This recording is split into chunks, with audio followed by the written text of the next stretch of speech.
There is a realization your soulmate may have been avoiding for a very long time, and it didn't arrive during some dramatic conversation or emotional confrontation. It arrived quietly when they were alone with their own thoughts and suddenly remembered something you once asked of them.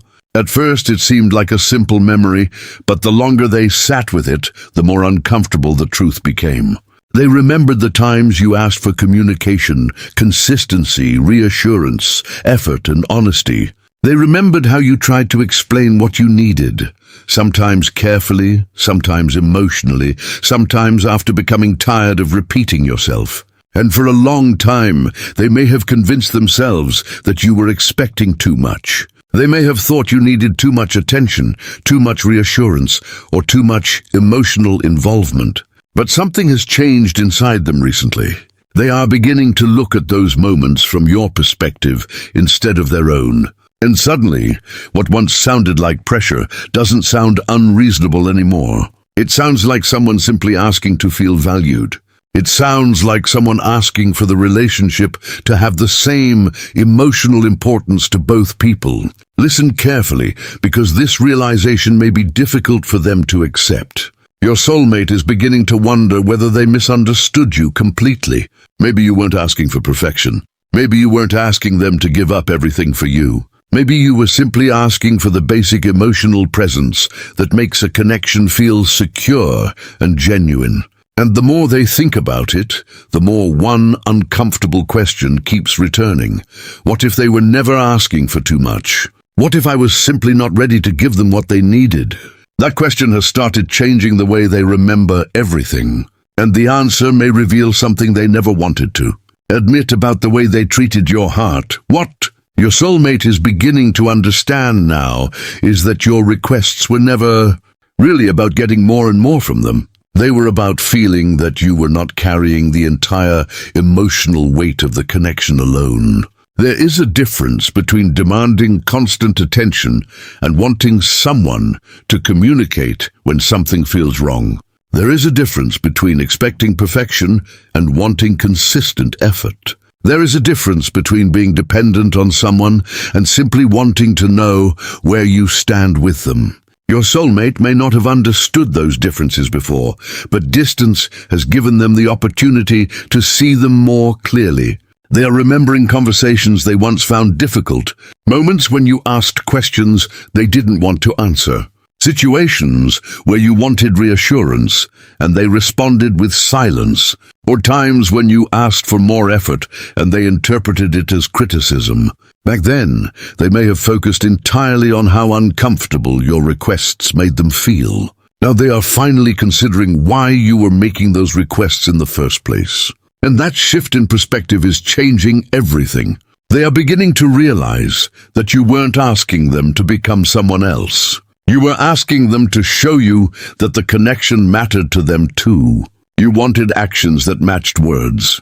You wanted communication instead of confusion. You wanted presence instead of excuses. You wanted to feel secure enough to stop questioning whether you were important to them. None of that means every expectation in a relationship is automatically reasonable, because healthy love requires understanding from both sides. But your soulmate is recognizing that many of the things you asked for were not impossible demands. They were conversations two people should have been able to have honestly. And perhaps what hurts them most now is remembering how often you tried to communicate before you became exhausted. They may remember the way you explained your feelings and then watched them disappear into silence. They may remember promises that were made but not consistently followed. They may remember how you kept giving the situation another chance because you believed that eventually they would understand what your heart was trying to say. At the time, they may have viewed your persistence as pressure. Now they may see it as evidence that you genuinely wanted the connection to work. That doesn't mean everything was your responsibility. It means they are finally recognizing that you were trying to solve problems they were sometimes avoiding. And that realization can be humbling. Your soulmate may also be noticing something else. You eventually stopped asking. Perhaps they once interpreted your silence as proof that you had become less interested. Perhaps they thought you had finally accepted things the way they were. But now they may wonder whether you simply became tired of requesting something that should have been offered willingly. There is a particular kind of exhaustion that comes from repeatedly explaining the same emotional need and receiving the same disappointment. Your soulmate may not have understood that exhaustion when it was happening. Now they are looking back and recognizing that there were probably moments when you weren't asking for more love at all. You were asking them to stop making you question whether love was there. And that is a completely different thing. The realization becomes even stronger when they imagine what it would have been like if they had simply listened without becoming defensive. What if they had taken your words seriously instead of immediately assuming you were criticizing them? What if they had asked what you needed instead of deciding that your needs were excessive? What if they had understood that vulnerability often sounds like a request because people don't always know how else to say, "I need to feel safe with you"? Those questions are now forcing your soulmate to reconsider old assumptions. They may even realize that some of the things they called too much were actually invitations to become more emotionally present. And perhaps this is the part they never expected. The more they understand you now, the more they recognize how little you were actually asking for compared with how much you were willing to give. You may have been offering patience while asking for consistency, offering understanding while asking for honesty, offering another chance while asking for effort. And eventually, they may have mistaken your willingness to love deeply for an endless willingness to accept less. Now they can see the difference. You weren't asking them to prove your worth. You were asking them to recognize it. And somewhere in that realization, your soulmate is beginning to understand that the person they once thought was difficult to satisfy may simply have been someone who knew what emotional connection was supposed to feel like. The question is no longer whether your needs were too much. The question is why they couldn't meet them when you were standing right in front of them, asking only to be loved with the same sincerity you were giving. Something has started to change in the way your soulmate remembers the conversations you once had, because they are no longer hearing your words through the same emotional filter they had back then.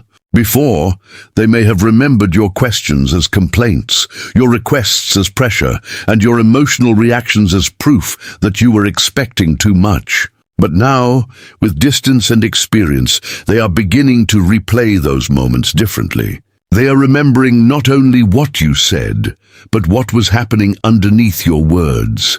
And that is where the realization becomes much deeper.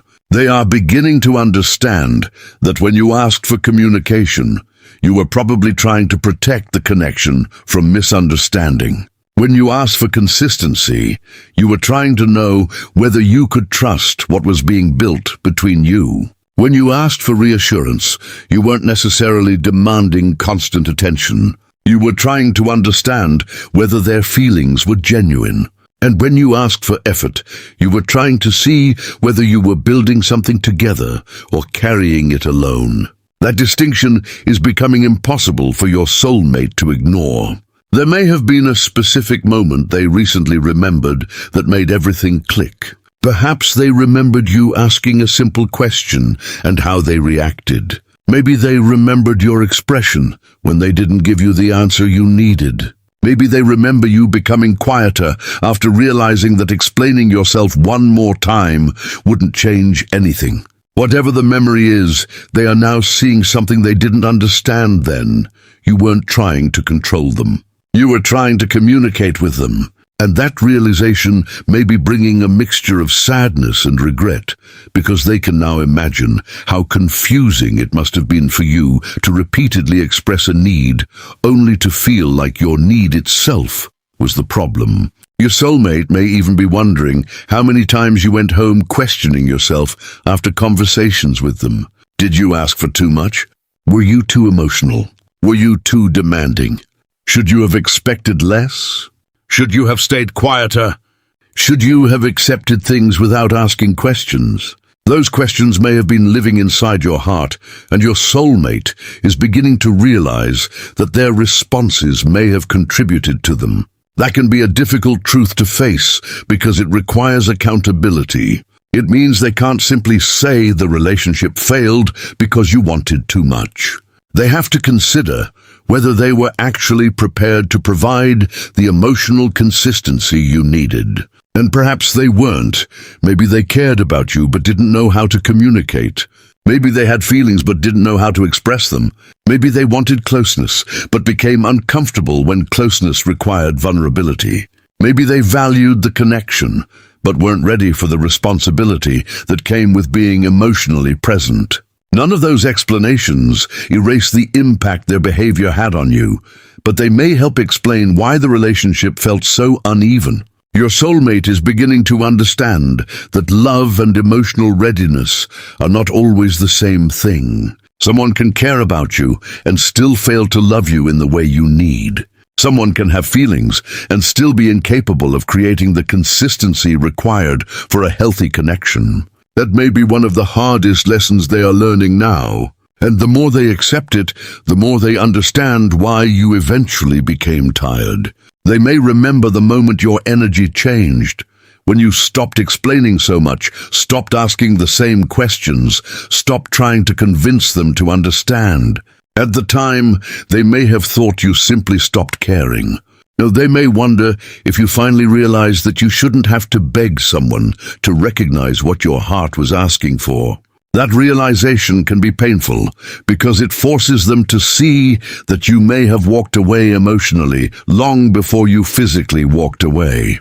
Not because you didn't love them, but because constantly asking for the same basic things had become exhausting. And this is where their perception of you begins to change completely. They no longer see someone who was impossible to satisfy. They see someone who was trying to communicate, someone who was hoping for reciprocity, someone who wanted their effort to be matched. They may finally understand that your standards weren't necessarily the problem. The real issue was that the two of you were operating from completely different emotional capacities. And once they see that, one thought becomes increasingly difficult to escape. Perhaps you were never asking for too much at all. Perhaps you were simply asking someone who wasn't ready to give enough. And now, the realization is reaching a much more personal place for your soulmate. Because understanding what you needed is one thing, but accepting how their actions made you feel is something entirely different. They may be looking back at the relationship and noticing a pattern they couldn't see before. Every time you asked for clarity, they gave you uncertainty. Every time you asked for consistency, you received mixed signals. Every time you tried to bring the two of you closer emotionally, they may have created more distance. At the time, they probably didn't see these moments as connected. Each situation had its own explanation. They were busy. They were overwhelmed. They needed space. They didn't know what to say. They thought you were overthinking. There was always a reason. But now, when they place all those moments beside one another, a different picture begins to appear. They can see how those repeated experiences may have slowly convinced you that your needs were somehow unreasonable. And that realization is uncomfortable because your soulmate may finally understand that you were not asking them to give you an impossible kind of love. You were asking them to stop making you feel uncertain about whether you mattered. That is a very different request. Perhaps the most painful memory for them is remembering how you eventually became quieter. You stopped bringing certain things up. You stopped asking for reassurance. You stopped explaining every emotion. Maybe they thought this meant the problem was finally gone. But now they are beginning to wonder if the opposite was true. Maybe you stopped asking because you had started losing hope that your words would make a difference. Maybe silence wasn't acceptance. Maybe silence was exhaustion. And when they understand that possibility, something inside them begins to soften. They start realizing that your emotional reactions weren't appearing out of nowhere. They were responses to a pattern. This doesn't mean every disagreement was their fault or that you never made mistakes. Healthy relationships are rarely that simple, but they are beginning to recognize their part in the dynamic, and accountability changes the way a person remembers the past. Instead of asking, "Why did they need so much from me?" They may now be asking, why did I give them so little of what they repeatedly told me they needed? That question carries a completely different weight. It forces them to confront the possibility that they were receiving your love while simultaneously resisting the responsibility of returning it with the same consistency. And perhaps they now understand something else that they couldn't see before. You were not trying to make them prove their love every day. You were trying to feel secure enough to trust it. There is a huge difference between constantly demanding validation and wanting someone's behavior to match their words. Your soulmate may now see that difference clearly. They may remember promises they made casually, knowing you would believe them, and then remember how their actions failed to follow through. They may remember moments when you asked for something simple, and they responded as though you were asking for the world. And now they may realize how unfair that must have felt. Not because you expected them to be perfect, but because you expected them to participate. You wanted effort from someone who was receiving your effort. You wanted communication from someone who knew you were emotionally invested. You wanted honesty because uncertainty was hurting you. You wanted affection because emotional distance was becoming painful. These weren't necessarily extravagant expectations. They were expressions of wanting the relationship to feel mutual. And perhaps that is the word your soulmate understands most clearly now, mutual. They are realizing that love cannot survive comfortably when one person is constantly reaching while the other keeps stepping backward. Eventually, the person reaching becomes tired. Eventually, they stop extending their hand. Eventually, they stop asking. And when that happens, the other person may suddenly realize how much effort had been holding the connection together. Your soulmate may now be looking at that history and recognizing that your needs were not the burden they once believed them to be. They were signals. They were attempts to communicate. They were opportunities to understand you better. And perhaps the greatest regret is realizing that they had those opportunities and didn't recognize their importance until they were no longer being offered. Now they may be wondering whether things would have been different if they had listened without defensiveness, responded without avoidance, and loved you without making you feel guilty for having needs. They can't rewrite those moments, but they can finally understand them. And that understanding is leading them toward a truth they may have resisted for a very long time. You weren't asking the wrong questions. You were asking the wrong person to answer them. And perhaps the most important part of this realization is not whether your soulmate suddenly comes back, sends a message, or changes everything overnight. It is that they are finally seeing the situation with a level of honesty they didn't have before. They can now separate your needs from their own limitations. They can understand that your desire for communication was not automatically neediness. Your desire for consistency was not automatically pressure, and your desire for effort was not a demand for perfection. You were asking for a connection where both people could feel heard, respected, and valued.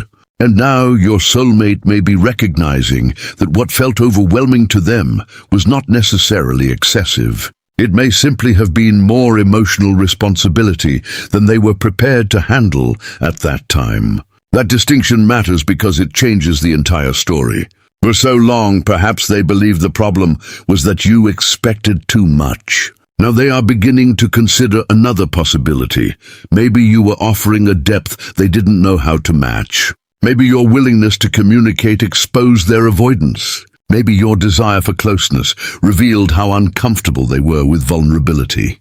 Maybe your expectations weren't the thing that created distance. Maybe the distance already existed because you were ready for a kind of emotional connection they weren't ready to build. And that realization can be humbling. They may think about all the times you tried to explain yourself, all the moments you asked for clarity, all the situations where you waited for them to meet you halfway. They may remember how you eventually became quieter, not because your heart suddenly stopped caring, but because you started protecting yourself from repeatedly feeling disappointed. And now they may understand that your silence had a message of its own. It said, "I cannot keep asking for something you don't want to give." That is a painful truth for anyone to recognize, especially when they finally realize that the person they thought was asking for too much may have simply been asking for the bare emotional foundation necessary for trust. Your soulmate may also be realizing that there is no shame in admitting they weren't ready. People have different emotional capacities at different stages of their lives. Sometimes someone genuinely cares, but still cannot provide the consistency another person needs. Sometimes two people can have real feelings and still be unable to create a healthy dynamic together. Accepting that doesn't make either person worthless. It simply creates honesty. And perhaps this is the maturity your soulmate is developing now. Instead of blaming you for wanting more, they are learning to ask themselves what they were actually capable of giving. Instead of remembering your requests as pressure, they are beginning to see them as communication. Instead of wondering why you couldn't accept less, they are wondering why they expected you to. That shift may be the deepest change of all. Because once someone truly understands what happened, they cannot completely return to the old version of the story. They may still have questions about the future. They may still feel uncertain about whether anything can be repaired. They may still carry fear about reaching out or reopening old emotions. But the misunderstanding is beginning to disappear. They know now that you were not asking to be worshipped. You were asking to be considered. You weren't asking for every moment of their attention. You were asking to know that you mattered. You weren't asking for a flawless relationship. You were asking for two people willing to communicate when things became difficult. And perhaps you weren't asking for too much love at all. You were asking for love that felt safe enough to trust. That realization belongs to your soulmate now, and what they choose to do with it is ultimately their responsibility. You don't need to chase the person who once made you question whether your needs were valid. You don't need to shrink yourself to make someone comfortable. You don't need to apologize for wanting honesty, respect, consistency, or genuine effort. The right connection will not require you to constantly convince someone that your feelings deserve consideration. And if your soulmate eventually chooses to acknowledge what they now understand, let that choice come from their own honesty rather than from your pressure. Because the most powerful ending to this story is not proving that you were right and they were wrong. It is realizing that your needs were never a measurement of your worth. They were simply part of what you needed to feel loved. And perhaps your soulmate's greatest realization is this: you were never too much. You were simply asking someone who, at that moment, wasn't able or willing to give you enough.